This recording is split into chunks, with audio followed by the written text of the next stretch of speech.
Good evening, everyone, and thanks for coming in. And you're all very welcome. And we want to extend a big, very warm welcome to a very special gentleman who's come back to see us, Thank you, uh, Scott, and thank you, everybody. Mr. Chris Halton. Chris is he's a jack of all trades, so the saying goes. You know, he's a film producer, director. He's a composes. I forgot about a music a composer. I forgot the word there. He's a Yeah, I researcher. enjoy. You know. Yeah, right. I enjoy writing ghost stories. I like when I get the opportunity to compose some music. I don't think I'm a great composer, but I like some of the stuff that I've done. I enjoy writing the ghost stories. I do. I'm also a researcher because I research everything that I produce, and I love shooting documentaries and as well as paranormal investigations, or a combination of both, depending on what the circumstances are. Because unfortunately, some places you go to won't allow you to do a paranormal investigation. But if you can seize the historical perspective and you're fortunate in the sense that you pick something up while you're filming, then that's great. And that was in the case of the chapel, St. Stephen's Chapel, that I shot a documentary at in Suffolk. I actually picked up a really weird light form beckoning like a finger that came from the side arch inside the chapel, and two Mhm. light forms quickly followed after it. And that was unexpected. It wasn't something I was shooting for, but while I was there, it was plainly obvious to me the place was haunted, and I could actually hear somebody walking around in there. Of course, there was nobody else in there other than me, but it was. But I find if I go to shoot those sort of documentaries, if I don't purposely reach out to them, they tend to reach out to me. And that's when I'm fortunate in capturing activity. I had one in the church, in one of the little round churches. There's only five left now that date back to the Crusaders. Um, and in one of those churches, it's kind of weird, really. But I was doing a presentation on the Knights Templar. And Mhm. just as I finished for a break, I heard a zipper behind me well, it was recorded on camera. I didn't audibly hear it at the time, but so I did a bit of research and discovered that zippers came into use after about 1912. So that was quite a recent phenomena. There was nobody else in there, and I certainly wasn't playing around with any bags with zips on it. Mhm. So there was something there, definitely there. And you can feel these things quite often when you're just wandering, rambling around inside a church. And of course, if you're shooting inside a church, it obviously raises with some people a concern because they believe that the church isn't haunted. Because if it was haunted, they would be demons, and you don't get demons in Christian churches, which is first the notion that first of all it's a demon is completely idiotic. It could well be one of the church guardians. It could be the last vicar who preached there, or it could be a bishop who visited the church 150 or 250 years ago. It could be anything. It could Yeah. relate to anything at all. But I never find anything harmful in churches. Well, that's so far anyway. So we're this. Just say hi to Brian. Brian runs the Parapost network that we're going out on as well. If you've not looked at it, folks, give it a wee look up. Parapost network, well worth a look. And how are We you, Brian? he was in the UK last week, to 10 days for the Festival of the Unexplained in Bosworth. He just recently returned to Canada. I think it was yesterday he went home. Yesterday, the day before he went home. Um, but we find that as well. Sometimes we've been out filming, and um, there's Laura. Laura's part of their team. Laura does all our research actually. Just we are saying doing research. Laura, How are you, Laura? she does all our research. But we've found that as well. See, that's what I love about the paranormal, Chris. Is you never know what to expect. Oh, not at all. I mean, it could be one day you could go there, you could have the best moment of your life. You could see something, in full flesh, as in life, and you could pick up quite clearly audible voices, and you could experience phenomena beyond your wildest dreams. Or you could go back to the same place a year later, or even a week later, and experience nothing at all. Yeah, It's just pure luck, really. It really is pure luck on the day, and that's the magic of it. I mean, you're kind of speculating with the paranormal, but you never know what you're going to catch. exactly. And all right, Sarah, good to see you back on, Chris. Just gutted I can't make it on the panel with you guys. Never mind, Sarah. Perhaps another time. Sarah's my partner. She's actually in bed. She's got a bit of a bad headache, so Oh, I hope you get better, Sarah. Yeah, she I know did what it's want like to have a bad one. Yeah. because she watches all your stuff as well, Chris. So she did want to come on, but her head's kind of like boom, boom, boom. So Oh, do it best to sit this one out. Hey, Matt, buddy, and Stephen hiya, Webb. Matt. Hiya, Stephen. Matt is a paranormal consultant. He's back. We had him on a couple of weeks ago. He's coming back on next week. But no, see, as you say, it's the time with the paranoia. You never know what to expect.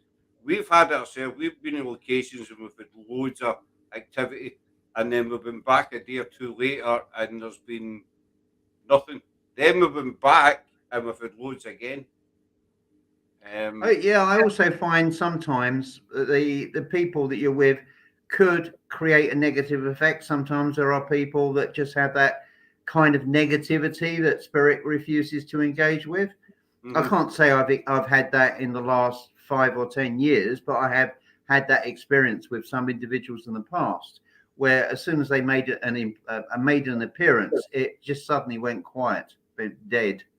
Um, I think that you see, my other belief is, and it is just belief, is that when we are investigating the paranormal, they scan us. They know what our emotional state is. They know whether we're good people or bad people.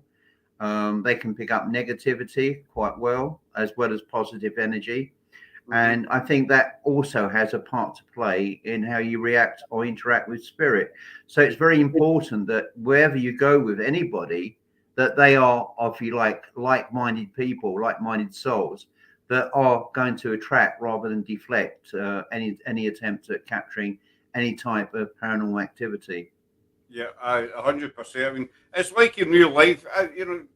I think at some point in life we all meet somebody that we just instantly don't. We've never met them before. We just meet somebody who we instantly don't like for no apparent reason. There's just this weird feeling. I don't like him. I don't know him, but there's just something about him. And I think spirit's the same. I know some teams get put down because they go out and they'll have a laugh and a joke. With respect. And do you find sometimes the spirits are you have more chance of attracting spirit if you've got a light-hearted investigation? I think it rather depends where you're investigating. If you were at a scene of a slaughter, it wouldn't be the right attitude, would it? No, You know, to take too much of a light-hearted stance. And I think also, I mean, for example, some places we've been to, I'm trying to think of the name of this place. It's called Castle, but it's not. It's a manor house in Norfolk. And we were standing there one night, and we could hear distinctly on the wind a man screaming help. And that we were able to pick that up on camera, but the audio was there, help. And I think if you went into a situation like that in a light-hearted manner, I don't think we would have had that kind of interaction. I guess a kind of somber, Yeah. um, a somber kind of location. I said, when I say light-hearted, we'll go and investigate whether we're not, we are serious about what we do, but we don't stand in the straight face. And I've watched some teams that go out and they're very just straight line, basically, if you know what I mean. Um, and we found that we get more results if we're kind of laid back. We just chat normally. Yeah, I just think just chatting normally and showing respect and being polite generally gets the better result than by being aggressive. And I've noticed that when people tend to be aggressive on the paranormal investigation, it's because they're probably frightened. It's Hmm. their way of dealing with fear to become aggressive.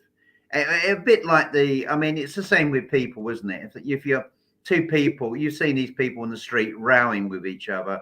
One becomes verbally more aggressive than the other. It's, it's a deflection, isn't it? Because they're frightened. And I think that when people react like that, it's fear that causes them to react that way. And they become very aggressive. I mean, some of the TV shows that you see, which is put on for effect, um, I'm thinking of one or two shows which I won't mention, but where they've engaged with spirit, like they're going to go in there and kick ass, and they're going to do this, they're going to do that. That to me is tokenism on their part, because they're not really dealing with their own inner fears that they're trying to escape from. I Mm-hmm. mean, some people are genuinely terrified, but then if they are, they shouldn't really be doing it. And of course, But if people are fearful, they generally bad spirit can tap into that fear, that negative energy. They can feed off that. so, have you ever encountered a bad spirit or a negative spirit? Not demonic. I agree with you on the demonic side. I think too many people jump on the demonic word too often, too quick. Have you ever Uh, picked up on anything that you felt was really negative and didn't want you there? oh yeah, I've experienced that. We did a prison in Northern Ireland. We were in the room where they used to lay out the bodies of executed prisoners, and we were doing a ghost box session, and it was the F word constantly, just repeated, F F F F F all the way through. And it was such a negative feeling that we were experiencing while we were in there. And they also, I'm coming back to another point. When we did that prison, I used to be a police officer, and yet they knew that, because one of them said, "Kill the peeler." Well, peeler is an old term used in Northern Ireland, probably Scotland and elsewhere, to denote a police officer. Hmm. So, kill the peeler, and it was as clear as day when it was recorded. So they knew exactly who I was. And what you'd done in the past. Honestly, why would you go into someone's space and cause aggressive behaviour? It's their space. Their spirit deserve respect. You're in their place. Well, that's coming back to the fact that the point I made earlier, Laura, was that when people go into those situations, they're generally fearful of what they're likely to engage. So by adopting a more aggressive stance, it's a kind of barrier that they think they're creating around themselves to push away that fear of spirit. That's my own personal belief. Anyone who tries to act macho with spirit, I think, is pathetic, really, because it isn't going to give you the result that you want, is it? No, it's not going to give you the result you want, and it's showing anybody who's going to watch your investigation that you really don't have much respect for spirit or people around you. And Exactly. as you know, Chris, excuse me, and the paranormal respect is the main thing, to have respect for spirit, because as I've always said, we can investigate as much as we want, but if spirit doesn't want to talk to you, then we have nothing. You And know. that's why I always try to adopt a pleasant demeanor when I'm talking to spirit, like I'm talking to another human being. Well, again, they are human beings in spirit, Mhm. because I find that by showing courtesy and respect generally draws the same result, the same return. That they know that you're not there to cause them offense, and therefore, if they're willing to talk, they will. Mhm. But also, as I said earlier, it's in places where you would not ordinarily be allowed to investigate, is when you're filming a historical documentary and you pick up paranormal activity. And I find, again, if I go into a church and I try to reach out to spirit, it doesn't tend to work. And yet, if I go in there and pretend that I'm not looking for spirit, they tend to show themselves in some form or another, normally as a light form. Do you think that's maybe because you're in there and you're doing a history documentary? You're not talking about the paranormal, and they're it's going to sound maybe weird. They're standing there watching, thinking we can maybe get some attention off of this guy. Yeah, there's that possibility, or they they think that you're not trying to tap into them, so they feel comfortable to move around in their own environment. I mean, it could be a multitude of reasons, and this is, you know, for all the history of paranormal investigation, nobody has really ever really sat down and had a nice long conversation with somebody in spirit who's been prepared to answer all the questions that have mystified the people in the world of the living. I mean, you can have I mean, for example, we did a ghost box session in Borough Castle, which is a Roman fort, with Eddie, and Spirit called out his name, Eddie Mannett, as clear as day on the ghost box. And then we were interacting with people who Eddie thought were members of his family. And you could almost hear one lady talking to her husband, like, "Oh, we've got Eddie," like we've actually got Eddie. And that was developing into a two-way conversation, and that felt natural and that was fluid. But for most of the time, but even in that on that particular occasion, we tried to get them to answer questions that we all want to know the answers to, and we never got any straight answers. I mean, on one occasion, I was at where were we? St Benet's Abbey, which is an old medieval abbey gatehouse. That's all that's left of a great abbey in Norfolk. And part of the building was converted into a windmill. They built a windmill into the ruins of the gatehouse. So it's quite an unusual building, to say the very least. And I said, "Is there such a thing as is there a God?" And this voice said, "There ain't no such thing." All right.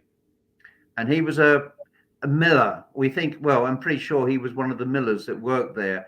And that same voice we picked up on 3 other occasions on 3 separate years, the same voice. He's quite active in there. And he's got a very gruff voice. He talks like this, very, very, very gruff. And he quite, as I say, occasionally he will answer a question, but he never answers the question to its fullest extent, because you get that kind of response and then you ask the next question, and then you don't get anything at all. Do you think that the more you visit a place, the more spirit tends to trust you and open up to you?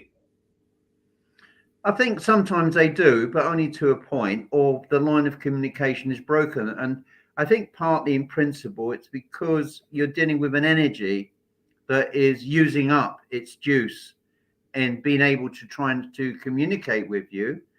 And I think it kind of fades away. I think on this two-way conversation, I think that energy weakens. I think it's like everything else, where a spirit will manifest itself, but you won't get anything else, because that's all it can do. It can just show itself in one form or another, or it can say something, or it can make a door close. But they always seem to be fairly limited. And it's also with conversations too. You can only go so far with one before it kind of filters away into nothing. And so, of course, as an investigator, as a researcher, and as a writer, I'm always curious about these things. I'm curious because obviously, like all of us, we want to know. And that's the only reason I really went into this. I wanted to show to people that there is an alternative existence which co-resides with us in our world, that is there, is palpable, but you've got to reach out to it. And sometimes it will reach out to you, obviously. But in most times, and where you live, people say, "Well, my house isn't haunted." I would say the whole planet is haunted.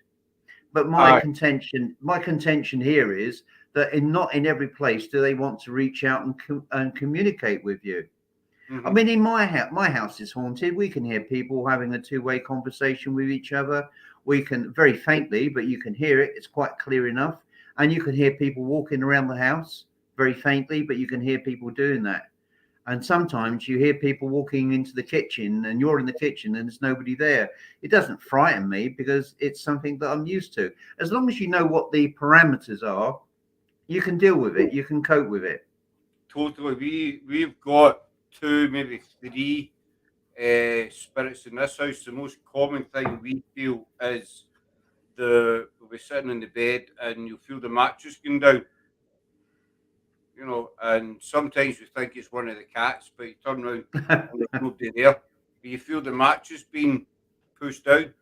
A couple of times I've caught, I'm not going to say it's a shadow, I've caught something going by the bedroom door very, very quick. but it doesn't bother us, as you say, Chris. It's a daily thing here, and it's, pardon the pun, but live and let live. They don't bother us, we don't bother them, and it works quite well, if that makes sense. Well, another thing as well, it doesn't have to have any kind of historical context to a haunting. I mean, one of my partner, she originated from Romania, and in that country, her family owned an apartment on. It wasn't an apartment the family lived in; it was an apartment that they owned, and it everybody that moved in there experienced bad things happened, like bad negative things happened. And it's a brand new building, and it's on the upper floor. It's not like it's on the ground floor and it's connected with the earth, but none of the other apartments were affected. So how do you explain that? So the only feasible explanation there is that some kind of negative energy was attracted to that apartment and has stayed there. Yeah. I've said this a few times on a live. I totally agree with you. Said the whole planet's haunted, and it's the same with maybe But I think people are catalysts. I think some people are catalysts. I think some people, for whatever reason, can draw through that activity without ever intending it to happen in the first place. they're like a magnet, but they don't realize it. Well, it could be somebody, for example, who's got an emotional problem, suffering with depression, or somebody with a drink problem, and it kind of opens themselves up to negative energy, which is attracted to them and decides to stay. And it's in this, and yet the building itself has absolutely no correlation to any other type of activity. It's because of what's been brought home, as it were. And of course, we've all heard about people on a paranormal investigation bringing home a negative energy, an entity which has remained in the house. I mean, I had that on one occasion. I managed to get rid of it. I find a good way of clearance, instead of using all the rituals that people go through in order to do a house clearance. I mean, everybody is different, so I'm not knocking anybody for what they do, how they deal with it, but how I deal with it. I find they can't deal with negative energy. They can't deal with pure negativity. They feed off fear. And I find that by becoming angry, making myself angry, and you can do that if you think about it. What the hell are they doing in my property? Why are they here? And they're causing me this anxiety. And a few invectives, generally speaking, does the job. On one particular night, I was working where I'm sat now. I was on a computer, and I just edited a short piece of video. And when I went back to it to listen to it, I was doing the narrative. That's right. And right at the end of my narration was a voice that said, "Stand up," like that. Stand up. And when I heard that, the room just went cold, literally cold. And I had two cats in, and the tomcat, Jamie, it was a bit dopey, but he was really switched into this kind of thing. And all of a sudden, he stood up on his hind legs and was clawing at the corner of the room like this, clawing at something and snarling. And I knew then, of course, there was something, and I could feel it. I knew we had something really bad in the house. So I basically told it to F off and a few other expletives. And I also showed the anger associated with those words. And within seconds, the whole house went back to normal. As you say, they feed off of fear. So if a spirit, sees you, well, this guy's not get any fear. He's I'm going to get nowhere here. I might. Yeah, because they do feed off fear. If someone's frightened, they're going to feed off them. I'm convinced of that. Totally convinced of that. A couple of comments. One's Laura says, Laura's in her team. Very strange. I connected with a family member at Loudon Kirk, and then found out my great grandmother is buried there in a pauper's grave. Loudon Kirk is a fascinating place. We've investigated it about 5-6 times, maybe. Every time we go, we always get captures. Yeah. One night, Laura's husband had the headphones on, and it was all we was getting was "F you, F off." Sarah get called a few choice names, which I know. I thought, well, you're quite rude.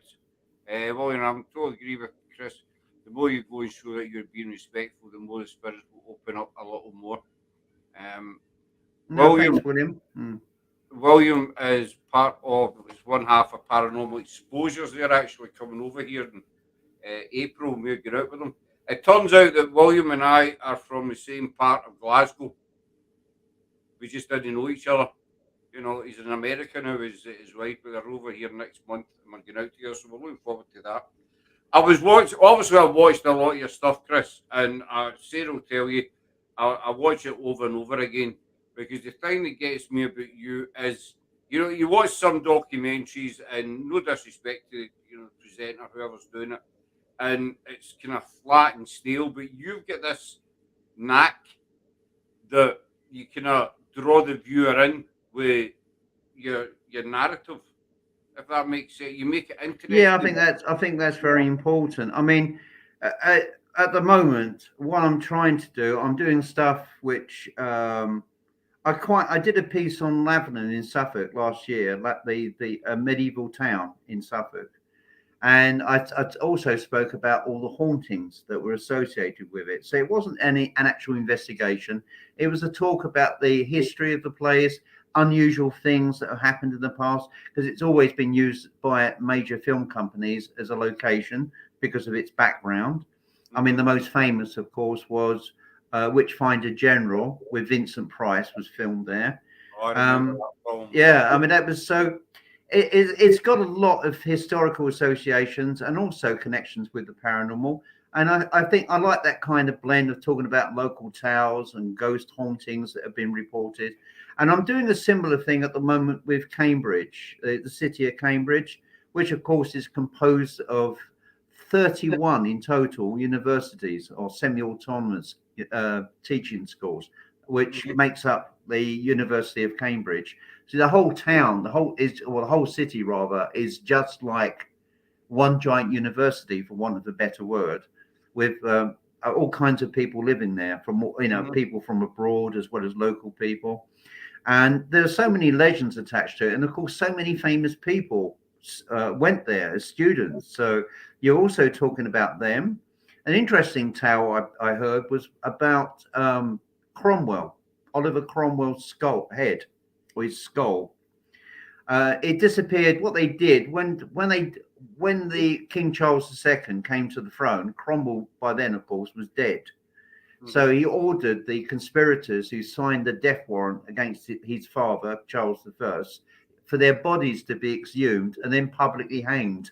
Aye, that's right. They executed them. Well, they Well, executed them in a way. Well, they hung the body up in chains, and the head at some point of Cromwell dropped off. And a sentry saw the head lying on the ground, picked it up, put it into a bag, and took it home. And that skull remained in the family for centuries. Then I think in about 1960, the family reached out to a vicar who had connections with Cambridge because he was a student. Cromwell was a student at Cambridge University. I can't remember which college off the top of my head at this moment in time, but at one of the universities, he was a student. So they agreed they would bury his skull in secret to give him a proper Christian burial, as it were, because the rest of his body had long gone. And so his skull is buried somewhere in this particular university. I mean, what a bizarre story. That is quite bizarre. We're friends with Mark Edgerton, who wrote the Haunted History of Huntingdonshire, and he works at Hingenbrook House, which is strong ties to Cromwell. But I've got a couple of questions there. I was watching your stuff the other night. I've got a couple of questions about a couple of the locations you've done. But Laura's put a comment in, and I'd like your opinion on this, Chris, actually. As I pop it up. So 90% of the time I'm in the back of your car, Scott. The middle seat belt noise goes off and doesn't stop until I buckle whatever it is. And what happens, Chris, is Laura comes in her car, she'll sit behind me. And when you start driving, the beep goes off if your belt's not clicked. Yeah. But for some reason, it doesn't happen with anybody else. It's just when Laura gets in the car, the middle sensor will go off every single time. And So I think you've got to look at it from three perspectives. One, that it is actually an electrical fault, that is just coincidental that it happens when Laura gets into the car. It's one consideration. The second consideration is that there is some kind of reactive spirit in the car that is reactive to Laura, and that when she's in the car, it might be a granny or something that's got a mhm, thing about making sure that she's safe. Or the third, it could be a combination of both. It could be a mixture of two things. What it needs to, I mean, you need to sort of really evaluate what is actually happening and why it's happening and when it's happening. Um, I don't get, I mean, I've had in my life, there have been situations like, for example, when my daughter was a baby, she was strapped into the back of the car. It was a Sunday morning on a quiet country road, and it was a very quiet country road. And as we approached the sharp bend, the apex of the bend, a voice screamed at me, "Brake, brake, brake." And I mhm, braked very, very hard. And I came to a halt. And when I stopped, a car came around the bend on my side of the road, you know. So I know that they are there. They are always overlooking us. They're mhm. always there to protect us if they can. And on that one occasion, my life and my daughter's life, I would say, was saved by that presence, that voice that told me to brake. And I- there's been one or two other instances. I've been in, as a policeman, I've been in situations where I genuinely felt at first I was going to die because I'm dealing with a very extremely violent psychotic people. And that's one thing that, you know, I mean, if we look at the policing today, and of course, it's been policing has become much more politicized. I think it's more political where you see policemen. But I mean, when I was doing it, it was, as far as I was concerned, from my own perspective, I was policing as a policeman should police, with balance and fairness to everybody. You know, mhm, without any fear or favor to any one or other individual. So I always adopted that philosophy in my mind. Also, when dealing with people, I always tried to treat people fairly, and if they weren't going to play that way, well, then obviously I would revert to Plan B. But I've been in situations where I've really felt that I'm about to be exposed to something really horrible, and a voice has said to me, "Calm down." I say said to me, it's a feeling. Calm down. Nothing's going to happen. It's all going to be fine. And invariably that was what, well, in every case that happened every time. Somebody was looking over me. Then one day I'm with this medium, and she said, "Your late grandmother is with you all of the time. She's looking after you." And I joked and said, she said she wants to show herself to you, to let you know that she really is there. And I said, "Well, that would be great, but could she do it during the daytime and not at 3 o'clock in the morning when I wake up and there's a face peering at me, you know?" And she laughed and she said, "No, she will appear in the daytime." So I went home one lunchtime and I walked into the dining room, and sure enough, there was my grandmother, but not in human form, but composed of a grey green mist. And I mhm, could see in that shape the figure of my late grandmother sat in her favorite Windsor style chair. And the figure was inanimate. It didn't move. It just remained there for 15 minutes. I didn't hear anything. Nothing communicated with me, but it was just there to reassure me that she was there.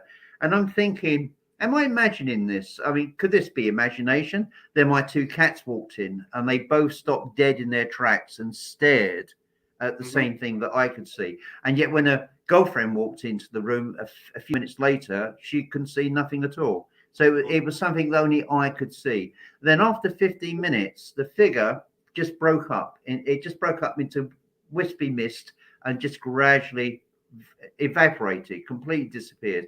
And I went back and saw the same medium a couple of weeks afterwards. And she laughed and said, "Your grandmother appeared to you when you came home from work during the lunch time. And she saw you standing there, and she's very proud of you because you're a policeman, and she knew that you were there, and she just wanted to show you that she was there and she's always with you." And there have been occasions in my life where that feeling, or a sense of something is about to happen, and I've received that kind of sensation that I'm okay, I will be safe. Weird, very strange. It sounds weird, but I can totally relate to it. I mean, it's it's similar to what's happened to me. I went to see a medium many, many, many years ago, and she told me about an ex-girlfriend of mine who'd been sadly killed in America. She told me her name. She told me the country that she passed in. She told me how she passed. It was a car accident, and she's to do with her breathing. The woman was spot on. I'd never ever met this woman in my life, and she wants you to know she's always watching over you. And a few years later, I used to drive a van, and I came out of Carlisle one Friday afternoon, and it was before the seatbelt law came in. And I was really bad for not wearing my belt. I used to get into trouble off it. Everybody, you know. This one particular Friday, I had a wee routine. I'd come out of Carlisle and there was a lay-by, and I always stopped in there, had my sandwiches, and then I'd head up the road. I've done it every Friday. This one particular Friday, I was sitting in the lay-by, and I was just about to set off, and I just think at the back of my head, I don't call it a voice, a feeling, put your belt on, put your belt. It was over and over and over, put your belt on. So I did. I put my belt on, and about 30 miles or so from Glasgow, there was a roadworks, and I was at the end of the back, a tailback, and I just literally stopped. Seconds later, this other van went into the back. It was a transit van I was driving. This other van went into the back of me, and he junted me in. There was five other cars involved in total, and my van was it was a mess. It was destroyed basically, and the police says he hit me doing 70 mile an hour. He says if you didn't have your belt on, you'd been through the windscreen. Yeah, so that was obviously there. Somebody was there looking over your shoulder and telling you what was going to happen.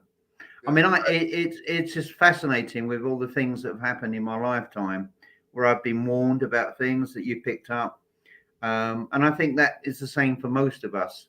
You know, when people pass over, they say, "Well, they're gone," and so, well, they're not actually gone. They're gone in the physical way, but they're still there in spirit. They're still looking out for you. Even if you don't know who these relatives are, they might be somebody that you only knew as a baby, but they obviously took a shine to you, and they come back and they try and help you in any way that they can. And I think if a lot more people opened up to that prospect that this is the case, I think we would listen a little bit more to our inner voices in certain situations. I mean, I've been in some dire situations where that voice has just basically said, "Don't worry, you're going to be okay. You're going to get through this," and I always have. Yeah, Always I have. always find, everybody's got problems at some point in their life, but I've always found that if I've had a problem, and you sit there, you worry, how am I going to work this out? What am I going to do? It always turns out okay. Yeah, eventually it resolves itself. Something happens, or things change, or you speak to somebody that gives you the advice that you need, but something does always come along that does help you out. And I think that it is in itself, it's a wonderful thing to think that there are those in spirit that do this. I've never noted any of them to help me on a paranormal investigation. You're always very much left on your own there. They don't interfere or get involved. But again, it comes back to the same point, doesn't it? We search for truths, but nobody in spirit is prepared to reach over to those in life and tell them. Or if they have, the problem is, do you believe what they're telling you from these different sources? Mm-hmm. You know? That's a I mean, big. put it this way: if Jesus Christ was resurrected today and walked into any church and said, "I have returned," he would end up in a mental asylum, wouldn't he? It would, I. Yeah, because no one would believe him. Would be like that. That's the irony of life. That's the irony. Hang on, just getting a drink. So yeah, anybody got any questions they would like to ask? Just any questions for Chris? Just pop them in the chat. I've got a couple for you, Chris. I've watched another one. I've watched it a few times now. Haunted History. About some locations you've done.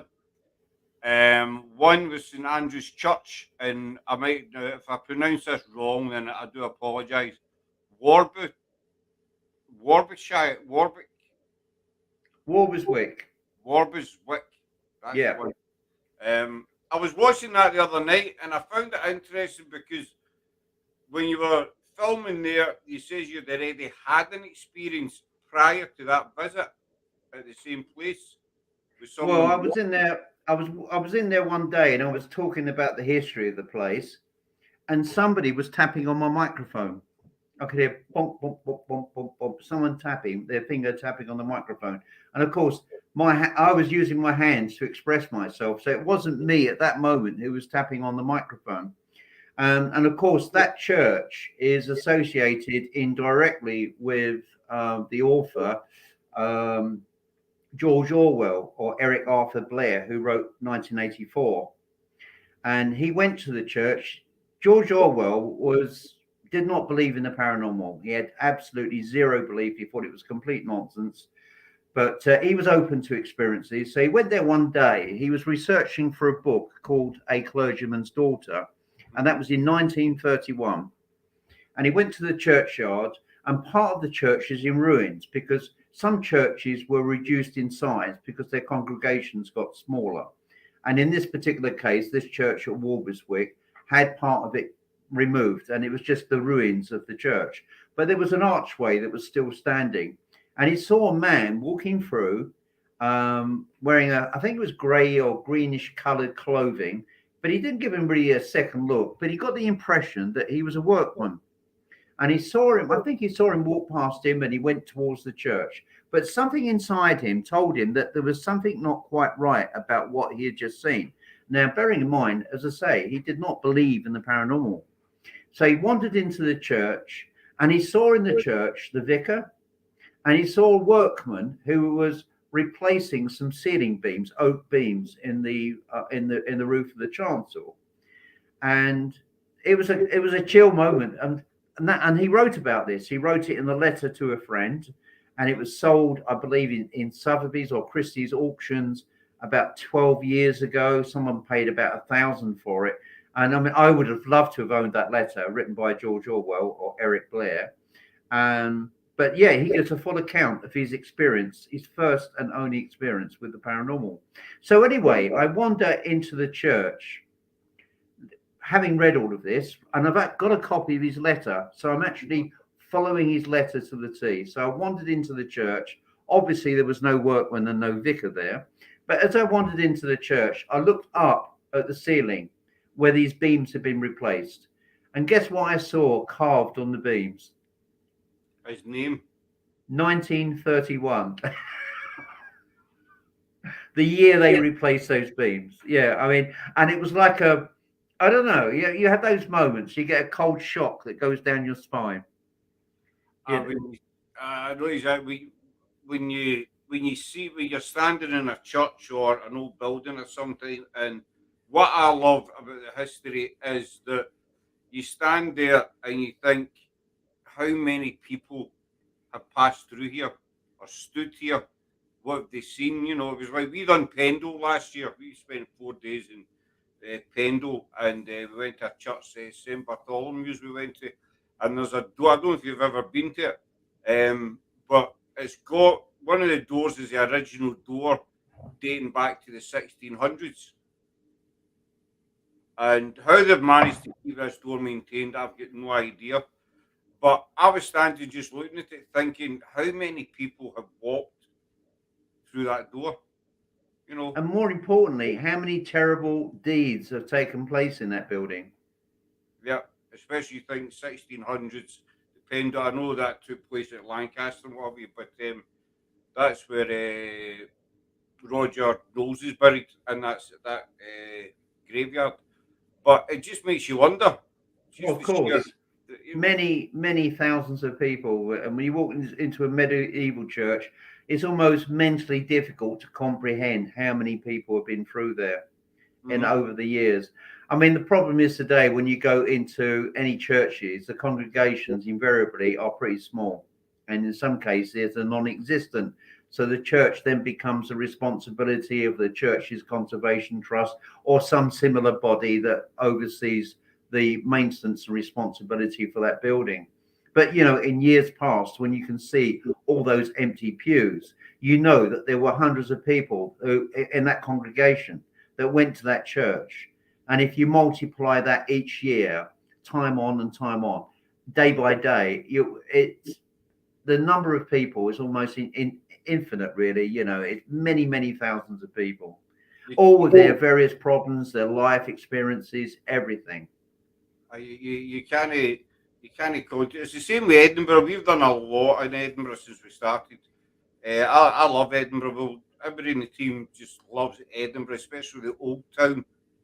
Oh, Um, it's Edinburgh is a beautiful city. It really is. Yeah. it's amazing. The Royal Mile, you get great friars and Giles, and it's when you stand at some of these places, right? It's outside St Giles is where the old Tollbooth prison was, and they've got the gold bricks in the ground to mark the outline of it. Well, that dates back to Mary Queen of Scots time, and you just stand in the Royal Mile, and you get this. You can see the gold bricks, and you just get this image of this huge prison. Which We've was actually we went crazy. to Framlingham Castle yesterday in Suffolk, and I believe that's where Mary Queen of Scots was imprisoned for a short period. Yeah, Sarah's our Mary Queen of Scots expert. She loves that woman. She loves that story. She's done a couple of lives on it. But it's just when you look at these places and you think the amount of people that have walked this street, that have stood there, even just outside St Giles, where the scaffold used to be, where a lot of the Covenanters were executed. You've got this image in your mind of the scaffold and them being hung and whatever. Well, Metal. in Essex, we have Tilbury Fort, and when they had the Scottish Rebellion, many of the rebellion, the soldiers, the people that were arrested, they were taken all the way down the coast. They were left in rotting hulks of ships. This is how they treated people in those days, really, really badly. But many of them were pushed into the ammunition store inside Tilbury Fort, not the one that exists there today, but the old one. And many died of all kinds of diseases caused by poor sanitation, poor hygiene, and so many people being crammed together in one tight spot. And so what they did, they relied on those who were prepared to drop and name the others to get their freedom. And those were taken out, they were executed, and they were tied to poles in the River Thames. So when the tide was in, you wouldn't see their bodies, but when the tide went out, you would see their bodies Mm. tied to these posts in the River Thames on the approach to London as a warning, obviously, as to anybody else who should think about rebellion against the royal family at that time. This is what would happen to them. And so Tilbury, if you like, even today has that aura about it. It has that feeling of doom and gloom and pessimism, and the terrible crime that was committed by the English upon the Scottish at that period of history. It was awful, really awful. When you think about it, I mean, I imagine I've been to the Tower of London 3 or 4 times, and obviously that's got quite a history. The bloody tower and what have you. And even just standing at Traitor's Gate, looking at Traitor's Gate, what have you, and when you look at the Tower of London, you get this kind of feeling. Well, how did these prisoners feel? Because they knew when they were coming in that gate, they weren't coming back out. Basically, Yeah, literally. they were either going up to Tower Hill or to Tyburn. That I was think it. it was. I think it was also used during World War II for German prisoners. I think that Rudolf Hess was kept there for a period of time. Yeah, the last execution at the Tower of London, I think it was 1942. It was a German spy who Yeah, airdropped into Britain, parachuted into Britain. He got caught. I think it was 1942, 40, around about that time. He was executed by firing squad. That's the last one that took place at the Tower. But just standing inside the Tower and you're thinking, you obviously think Henry VIII, Anne Boleyn, Catherine Howard. no, it's a lot more recent than that. Even pirates. I think Blackbeard was locked up there for a period. I know that William Teach, I think he ended up there for a period. I'm not sure, but I know some of the famous pirates of old were locked up there. And also, when you had the English Civil War, those taken prisoner ended up in the senior rank, ended up in the Tower of London. So there's Mhm. a whole history there of people that have been kept there, incarcerated, and of course later executed. The Tilbury is that's got Tudor ties. Is that correct? Sorry. Tilbury, that's got ties to the Tudors, is it not? That well, in principle, it was what's his name now, Lord. Who was the general such and such of Khartoum? I'm trying to think of his name. Gosh, I can't think of the man's name. There's a famous general who who basically held the fort at Khartoum, refused to surrender to the, I think to the natives rebels that attacked Khartoum city, and they thought he was invincible. They thought he was God. He was so brave. He stood his ground at the top of the stairs, and all the Mhm. natives were below with their spears, and they thought he was a god because he was completely fearless of them. But anyway, one of them threw a spear and it hit him, and they could see that he was mortal. And then they all threw their spears and killed him. I'm trying to think his name there, General such and such of Khartoum. It's terrible how it goes out of your mind, goes out of your brain. But anyway, he redesigned the fort in the 19th century, completely redug the fortifications. But the original part of the fort actually dates back to an earlier fort which was built by Henry VIII Mhm. on site. But it was much expanded in the 17th century. And then by the 19th century, it was brought up to a modern standard with much heavier cannon being installed there as opposed to what used to be there. So it became quite a major, it's a star shaped fortification. It's a standard one that you find all across Europe. I think the design principally comes from Germany, but it's like a star shaped layout of moats and dikes and all kinds of hazards to stop the enemy from converging on the fort. Mhm. And the idea of Tilbury was to stop any foreign invader coming up the River Thames. But when you think of it, I've watched a lot of talking castles and the way they were designed and what have you, and going back 600, 700 years back. General Gordon of Khartoum. Yeah, it was I've, Gordon who redesigned Tilbury Fort. um, it's when you look at these buildings and you think how cleverly they were designed, as you say, to defend the River Thames, wherever, and how old, it's just how clever these people actually were. Well, I Uh, mean, Tilbury Fort was built on a marsh. Well, as you know, if you build on a marsh, the whole building's going to sink into the marsh. But what they did, they copied the idea from the Venetians. They used oak pilings because Venice was built on oak pilings. So mhm. they hammered them into the ground, and then that provided a very stable platform. And oak, over a number of centuries, actually vitrifies, it almost turns to stone. So you've got this floating oak platform, and they did the same at Tilbury. They basically piled in oak pillars, oak logs into the ground. It must have been quite an immense task to do it because it's a big fort. And then on top of that, they built the fort.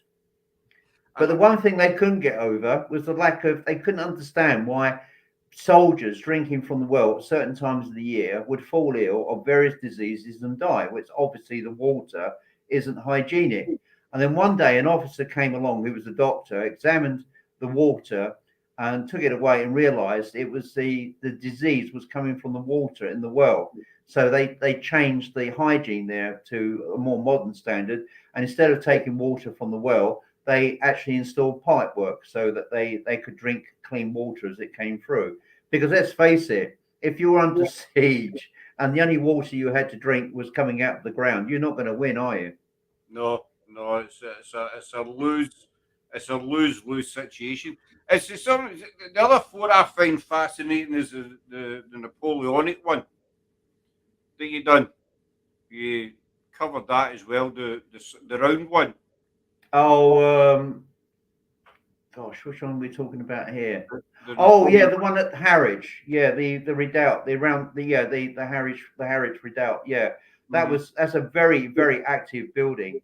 I mean, when I tell people this story, it sounds kind of fanciful, but one night there's a number of cells. It's a circular building and it's deep in the ground. The weird part about it is that when you go into the actual fault, you start from the top, you go down a steep tunnel, and you think you're going underground, but you're not. You're actually coming out into an opening because the fault is recessed and it's built up with high walls. So it gives the feeling you're going underground, but you're not. So, and in this circle, which the fault is built around, are a number of cells. And in those cells, they were used for accommodation, they were used for kitchens, they were used for food eating, like canteens and such like. Well, one night I was sat in one of those cells with the door open, and the torso of a man wearing a white shirt, a Regency period white shirt, just the man's torso, ran past the doorway. I can see a white shirt. I can see the chest of a man. There's no head, there's no arms, and there's no legs, just the chest, wearing a white shirt, and it ran past. Yeah. I think that would kind of freak you out a wee bit. The thing is, you hear a lot of these stories. People say, I seen a ghost, but I could only see the legs or the boots, or torso. Why do you think that is? Sometimes people only maybe see part of the spirit or the person. Well, I think you've got a number of considerations there. For example, where I used to live in a place called Sybil Headingham in Essex, a very ancient street, and there was a Regency period house which was demolished and rebuilt. And when they rebuilt the house, the floor levels were slightly different. Mm-hmm. And one night, and they told me this, the kids were complaining about the man they see walking across the floor, but he's not walking across the floor. They just see him from the waist upwards, and they see this figure moving across the floor. Because the figure is a residual energy. It's just his history repeating itself over and over again. The figure is based on the floor, which was much lower. Mm-hmm. So that would explain, in principle, how people can sometimes only see half a figure, and as it were, moving across the floorboard. There was a place we went to up in Yorkshire, West Yorkshire, and people could only see legs. They saw the legs of a ghost hanging from the ceiling. Well, a guy committed suicide there years ago, and the ceiling was much higher. Right. So what you're actually seeing is a residual energy again, and that's why you're only seeing the legs, not the rest of the rest of the body. And again, why do you only see that? Well, I mean, there could be a number of explanations. One theory, of course, is that perhaps that's the only energy they could project, only enough energy just to show that part of their body. Some spirits have a lot of energy, are quite powerful, can generate themselves in full form. And I've seen full form ghosts. And what is quite amazing about it, and one particular example, was a priest. I was in this old house doing an investigation up in Lancashire. Funny enough, in a place that shares the same name as me, Halton, because my name originates from the north of England. And while I was there, I went into the kitchen, and at 3 o'clock in the morning, and I was making myself a cup of tea. And the kitchen is like a glass extension that sticks out. So you've got a glass panel there and glass to the side with a door. So you can see all around you. I'm standing at the sink washing a cup, and I see a priest standing there as clear as day, wearing the old-fashioned Catholic priest hat, because that part of England was very, very Catholic. And this priest was wearing this old Catholic priest hat and wearing a heavy cloak. And he had a very kindly face, very, very kindly, and nothing alarming about him at all. He had powder blue eyes. He was probably in his 50s. He had a lovely smile. And he came up to the window. He looked at me and I looked at him. He smiled and I smiled, and he raised his hand like that, and he turned around and walked away. And I'm just standing there, and I'm thinking, my God, what am I looking at? So I quickly ran to the door, opened the door, stepped outside. It's gone completely. So I went back, called the owner. I said, I've just seen a priest. And then she screamed to other people in the building, he's seen the priest. So there is a priest. There's a ghost of a priest who appears in full body form, 3 o'clock in the morning. And the reason he comes so early is to wake people up for early morning prayer.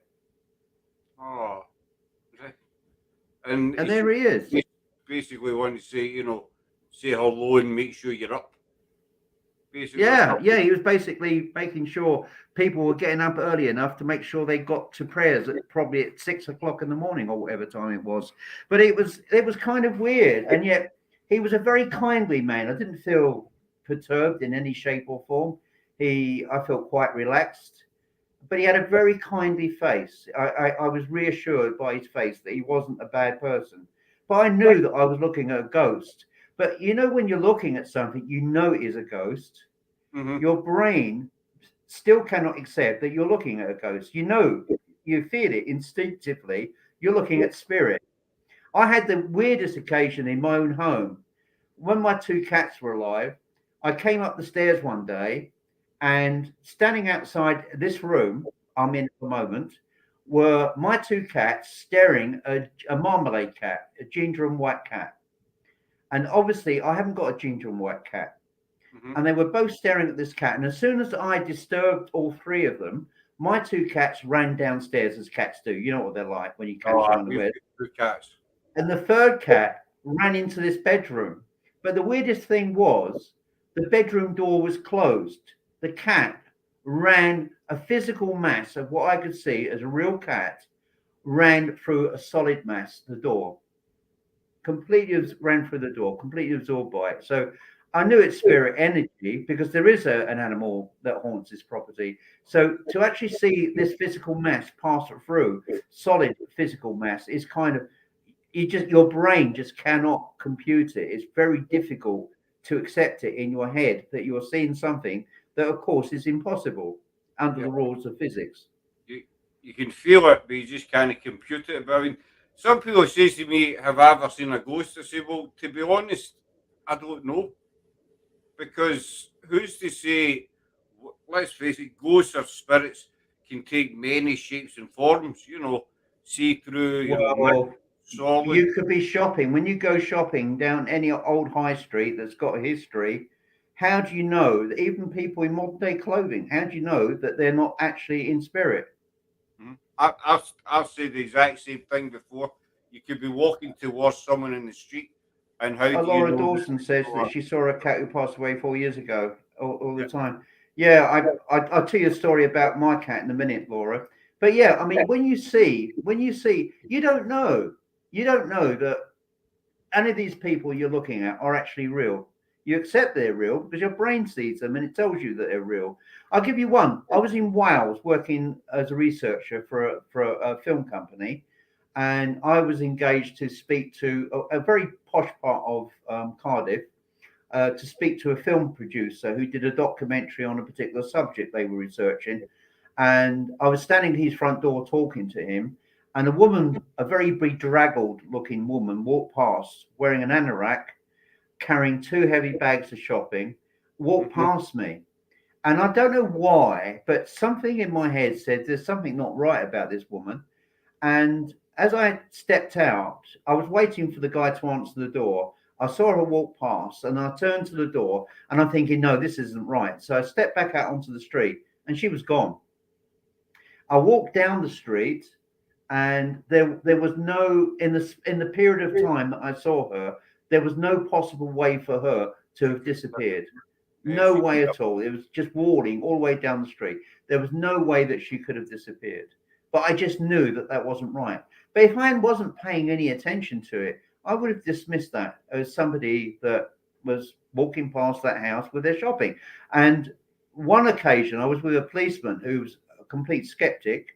We were parked up on a country lane and at a junction, and we saw a woman cycle past, wearing those 1940s women's boiler suits with their hmm hair tied up, and she was Aye, huffing and puffing on an old bicycle.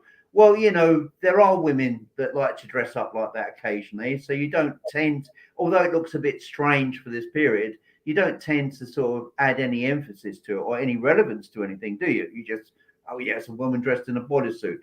Well, during World War II, the factory in the village where I live was used for producing armaments for the troops.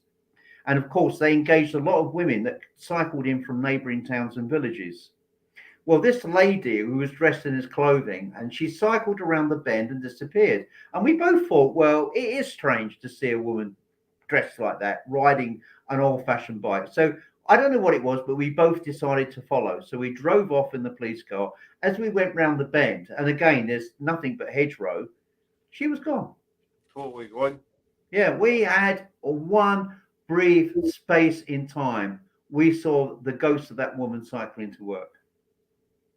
That's see, it's happened to me before. Okay, long, long time ago that happened. A guy walked by me, and for some reason, a few seconds, maybe 30, 40 seconds later, I turned round and it was gone. And it was a straight road. It was a street. There wasn't any Yeah. wee corner that he could have juked up, but Hmm. turned round and you get the thought in your head, "Oh, he's away," and you just carry on. I never gave it any second thought, but when you're sitting saying that, well, I remember that guy who just seemed to, he was a really, really fast walker because he basically took off. So I know what you mean. I mean, I say, when people ask me, have you ever seen a ghost? I'll say, well, to the best of my knowledge, no. Well, I, my first ghost encounter was when I was probably about 9, maybe a little bit older. Um, we had a cricket ground in the town that I lived in. Essex County Cricket Club had two grounds, one in Chelmsford, which is the county town, or city as it is now apparently, and the other was in the town of Southend-on-Sea where I lived, and it was in a park called Chalkwell Park. Well, one day they had a famous TV comedian was opening the game. He was going to do the opening session. So my dad took me down there, and my mum. We went down there, and I was standing there, and I could see all the people gathering around the comedian as he was talking on stage. And I saw a man wearing Edwardian clothing with the old-fashioned turned-up collars mm-hmm, and wearing a stovepipe hat, very elegantly dressed, very elegant, but an old man. And I could see him standing with his back to me at first, and then he turned to me and smiled, and he doffed his hat to me, put his hat back on, and then he turned round and he just carried on walking, and he walked through solid mass. He walked through people, and then he just disappeared. That was the first time that I actually saw something like that. And I told all this stuff to my mother because I was seeing some really weird things at that time. And she called the family doctor in because she was seriously concerned about my mental state. And he asked me a whole bunch of questions. And he was an ex World War II. I was very small. An ex World War II naval doctor on a battleship. So he's a guy who's seen everything, mm-hmm. a real hard nut. And he said, there's nothing wrong with him. He said, I've had some strange stories given to me by people over the years. He said, I just accept it. He said, but mentally, he asked me a bunch of questions, obviously to determine whether or not I was compos mentis. And he was quite happy that I was. And he said, it's probably just a fever. It will pass in a few days. Don't need to worry about it. But, I tended to bury that after that. I completely buried it. And then one day when I was a young DC, I was interviewing somebody for a theft. And I just knew he was innocent. And that sounds weird, but it just came over me. The man is innocent. And he works in a petrol station. And when the till is full of a certain amount of cash, the notes are rolled up, put into an aluminium tube, and dropped into another tube into an underground safe. Yeah. Mm-hmm. And there was about £100 missing. And of course, there was no other reason to explain how that money could have disappeared because the system was fairly foolproof. But anyway, I went back to him and I said, was there anybody else in the kiosk with you at that time? And he said, well, there were two kids, and one of them was playing around, and I told them to leave the shop. He said, but they never came anywhere near the till, and they left. So I got a description of these two kids, and by chance I spoke to a teacher at one of the schools that these kids went to, and he said, I know who those two are. And he gave me their details confidentially. And I went to the address while this guy was still in custody. I went to the address of one of the kids, and I immediately I got a concrete wall being put up by the parents. So I knew there was something not quite right about this. So I said, would you mind if I searched his room? Because he wasn't at home at that time. He said, well, what are you looking for? I said, well, I can go and get a warrant. I said, but I'm asking you as mum and dad, you would be concerned about your child being accused of something that they didn't do. And I Yeah. said, this is the best way for me to see whether or not that there is any truth to this. Anyway, he lifted up his mattress and there was £50 or £60 there, which they could not explain. And when he came home, he admitted that he and the other kid went to the petrol station. One distracted the guy on the kiosk and he had the till open. So the other one just reached in and grabbed a bunch of notes, and then they both left the kiosk. So we got the money back. The guy was innocent. And so I went back to him. He was still in custody, and I apologized. Really did. I mean, I didn't arrest him. I hastened to arrest somebody else. But the officer arrested him was quite right to do it in the circumstances because there was no other evidence pointing at any suspects. And this guy had control over this money. Hmm. But I apologized to him, and I was really upset the fact that he was innocent, to be perfectly honest. And he was happy with that. He went through a bad experience. He left the employer of the petrol station after that. But I always remember the fact of the matter was he was innocent and he was telling the truth. But had he had mentioned these two kids earlier, then I'm sure this matter would have been cleared up sooner. But this was something that was telling me that he was innocent. It was no, and so I started to listen to those inner voices, and this is where I Yeah. am here today. But that's it. I mean, a lot of people think inner voices, it must be cuckoo or Well, yeah, I mean, you've got to be careful there as well because you're dealing with certain types of people. They think that what you're saying is irrational because they've not experienced it. Then it must be irrational. Obviously, there's no such thing as ghosts. Obviously, this is what goes through their minds because they have not had that experience. And I've dealt with skeptics that have actually experienced seeing a ghost and then they've dismissed it after 10 minutes.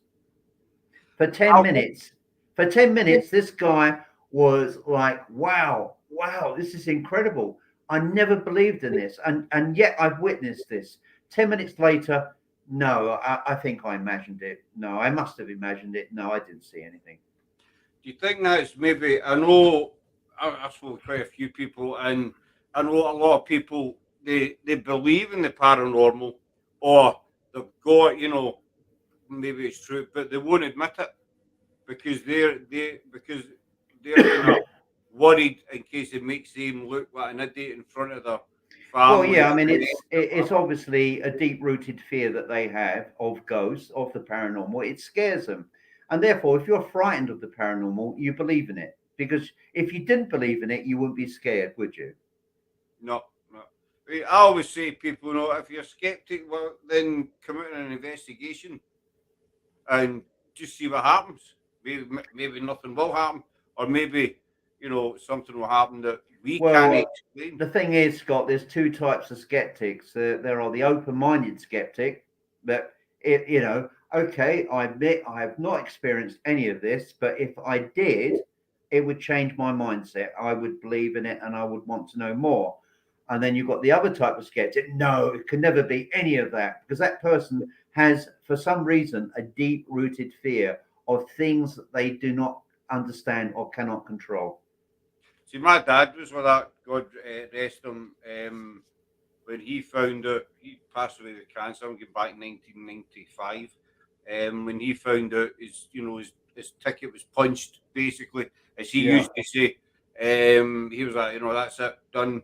And I used to kid on with him. We used to. My dad wasn't the one for doom and gloom. He would make a joke out of every situation. And so when he found out they maybe 6 months to live, whatever it was, he said, "That's me, son. I'm buggered. I'm for the big off, so you can have the car, you can have this." And, so it became a kind of running joke. And so I used to say, "Well, when you do pop it, you can come back and see me." And he was like, "Oh, no, no, there's no such thing. Once you did once you're dead, you're dead." That's what he used to say. There's nothing blackness. You're gone. And no, I mean, I was into the paranormal then, not as much as I am now, but I used to say, "Well, how do you know that? How do you know this?" No, no. And he just wouldn't accept. No, some people Um, can't. I mean, my dad made light-heartedness of death. He said, I went to the doctor. It was an old joke, but it still made me laugh. He said, I went to the doctor today, and he said, I've got some news for you. He says, is it good news or bad news? He said, well, let's put it this way: I wouldn't buy any long playing records. It sounds like your dad and mine were quite similar. My dad used to make a joke at Yeah, you every. got to laugh at life. Anyway, Uh, Scott, I'm going to have to shoot, and I love and leave you, mate. It's been over. It's almost an hour and a quarter. We've been chatting. so as. That's fine. We can wrap up. I'll just keep you for a wee second after we come off because there's something I want to ask you. Yeah, I'll ask sure. you off here if that's all right. So thanks very much for coming out. I've still got a bunch of Oh, stuff. very quickly. Sorry, there was my apologies. There was a lady who said about her cat keeps Oh, reappearing. Laura, yeah, Yeah, I yeah. see my cat. Right, my reply to Laura. Sorry, when my cat died, the girl cat, she was quite close to me, so I was very upset when she passed over. I took her back from the vet because I had to put her to sleep. She's dying of cancer, and the cat was conscious, and you could see in her face that she kind of knew that she was on the way out, as it were, spiritually. So anyway, it was very moving, and I took her body home. I put it into I put her body because it was late in the afternoon. It was in February, so it was dark, and I was going to bury her the following day. So I left her body in a cardboard box in the garage, and I went into. I have a conservatory, and you have the like double conservatory doors. Well, she used to like coming in and out of that door a lot. Mm-hmm.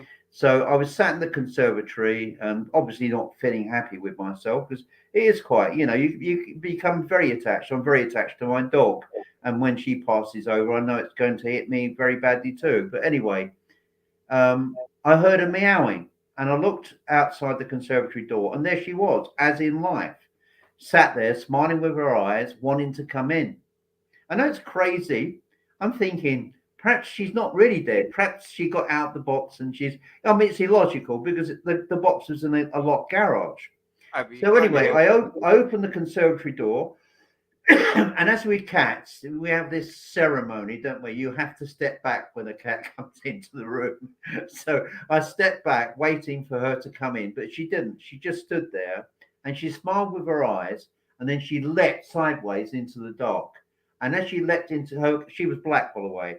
And as she leapt into the dark, her body was completely absorbed into the night air and totally disappeared. The following day, I dug a grave for her under the apple tree because she liked to claw the apple tree a lot. And her brother, who was still alive, came out. And I obviously, he would have not known that I was having this funeral. I was burying her. So as I'm putting her body into this grave that I've dug, he turned up and he just sat there and he wowed and wowed for 1 minute over her grave. I've never seen an animal do this before ever. He wowed for a minute and then he just stopped and then just carried on like nothing had happened. So he knew that she was being buried at that moment in time, and he came to show his last respects. I mean, how weird is that? That is really weird.